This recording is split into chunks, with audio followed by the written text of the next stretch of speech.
new genocide center in the history department and everyone feels weird about feeling excited, you know? So my roommate comes home sobbing. So my roommate comes home and tells me about a death he saw happen from very far away, or so he thought, then slipped on the blood. So my roommate comes home and tells me of his own death.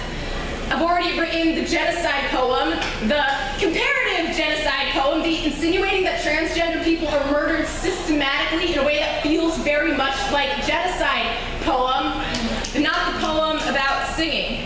Where even during the Holocaust, my Jewish people still praised their idol's God, and my roommate is not a God that sings his own praise song so loud in the shower his voice cracks, and I know he is wishing for a body with less wild music, so that the boy who plays contrabass, who left a knife wound in my roommate's sheets, who wants to play his score properly, who wants to know his body properly in his own bed. And the thing about trans deaths is that even if it is by our own hands, it is by society's mouth, and so this boy's mouth made my roommate believe in a poem that wasn't about genocide, that wasn't a repeat of last year's similar boy's mouth. And my roommate is sobbing in the shower because a boy called him handsome and naked, called him something other than friend, then said, to boy, not girl enough.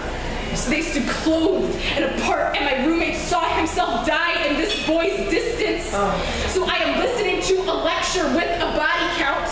So I'm in class in New Jersey when my friend is arrested at a transgender protest in DC. So body count means something different in this lecture and in my roommate's bed, but in both cases, they're referring to a number of deaths. So my university opens up a new genocide center and discusses cutting the funding for the office that supports trans groups on campus. So my university does not understand they are funding another genocide. So my roommate gets out of the shower, opens the door, steams up our apartment, so he has killed himself in there and wants me to sing with him, and I can, because once a boy killed me with his mouth too, because my body was too embarrassing an admittance. So how can you blame us for knowing death so intimately? For every poem being about the too much or the not enough, we are always, through every trans